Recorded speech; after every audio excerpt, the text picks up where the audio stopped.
Trump का दावा है कि ईरान शांति चाहता है और युद्ध बहुत जल्द समाप्त हो सकता है। युद्ध के बीच अमेरिकी राष्ट्रपति डोनाल्ड ट्रंप के बयान ने एक नई बहस छेड़ दी है। अपने बयान में डोनाल्ड ट्रंप ने सीधे सैन्य हस्तक्षेप से बचने के संकेत दिए हैं। पहले जहां वे ईरान के खिलाफ कड़े रुख के लिए जाने जा रहे थे, वहीं अब उन्होंने संयम की बात कही है। इसे अमेरिका की रणनीतिक मजबूरी और चुनावी समीकरणों से जोड़कर देखा जा रहा है। ट्रंप ने कहा कि ईरान के साथ सकारात्मक बातचीत चल रही है और लगभग 15 मुख्य बिंदुओं पर सहमति बन गई है। उधर ईरान के विदेश मंत्रालय ने ट्रंप के बातचीत के दावों को फर्जी करार दिया है। ईरान का कहना है कि अमेरिका के साथ कोई सीधा संवाद नहीं हुआ है और वे केवल बाजार में हेरफेर करने के लिए ऐसे बयान दे रहे हैं। पीएम मोदी ने कहा कि इस युद्ध का असर पूरी दुनिया की अर्थव्यवस्था पर हुआ है, लेकिन हमारी अर्थव्यवस्था मजबूत है और सरकार पूरी गंभीरता से इस संकट से निपटने के लिए रणनीति बना रही है। प्रधानमंत्री ने साफ कहा कि अगर ये युद्ध लंबे समय तक चलता है तो इसके गंभीर वैश्विक और घरेलू असर होंगे। इजराइल, अमेरिका और ईरान के बीच भड़के सीधे युद्ध ने दुनिया भर में गंभीर आर्थिक और भू राजनीतिक उथल-पुथल पैदा कर दी है। युद्ध ने वैश्विक शक्तियों के बीच तनाव बढ़ा दिया है। अमेरिका और इजराइल एक तरफ है, जबकि ईरान ने चीन और रूस के साथ अपने संबंधों को और गहरा किया है। कई देशों ने इस सैन्य हमलों की अंतर्राष्ट्रीय कानून के उल्लंघन के रूप में निंदा की है। उधर पश्चिम एशिया संघर्ष के बीच सोमवार को लोकसभा के बाद मंगलवार को राज्यसभा में प्रधानमंत्री नरेंद्र मोदी ने भारत सरकार का रुख साफ किया। वर्तमान संकट ने पूरी दुनिया की इकोनॉमी को हिला दिया है। अभी तक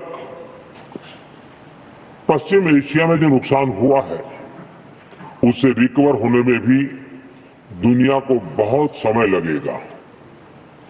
भारत पर इसका कम से कम दुष्प्रभाव हो, इसके लिए निरंतर प्रयास किए जा रहे हैं। इस युद्ध से हमारे व्यापार के रास्ते प्रभावित हो रहे हैं। हमारा लक्ष्य डायलॉग और डिप्लोमेसी के माध्यम से क्षेत्र में शांति की बहाली का है। हमने डी एस्केलेशन और हॉर्मुज स्ट्रेट खोले जाने पर भी उनसे बात की है। इस युद्ध को लेकर पल पल में हालात बदल रहे हैं, इसलिए मैं देशवासियों से भी कहूंगा कि हमें हर चुनौती के लिए तैयार रहना ही होगा।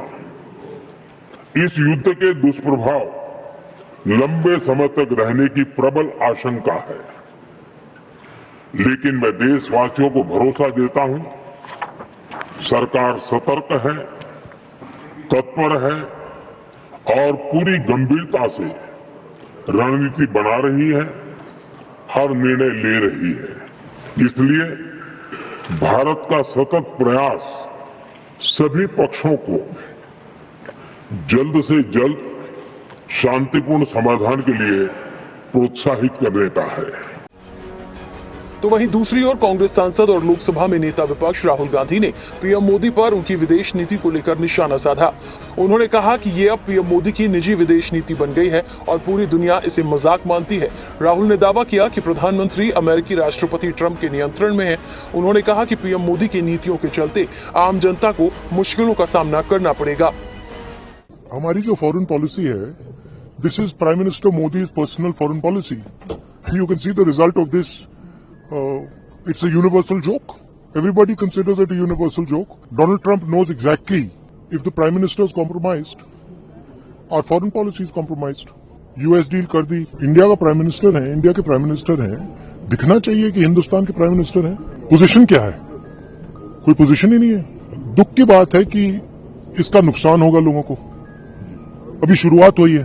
प्राइम मिनिस्टर मोदी जो अमेरिका कहेगा और जो इजराइल कहेगा, वो प्राइम मिनिस्टर मोदी करेंगे। वो हिंदुस्तान के इंटरेस्ट में काम नहीं करेंगे, किसानों के इंटरेस्ट में काम नहीं करेंगे।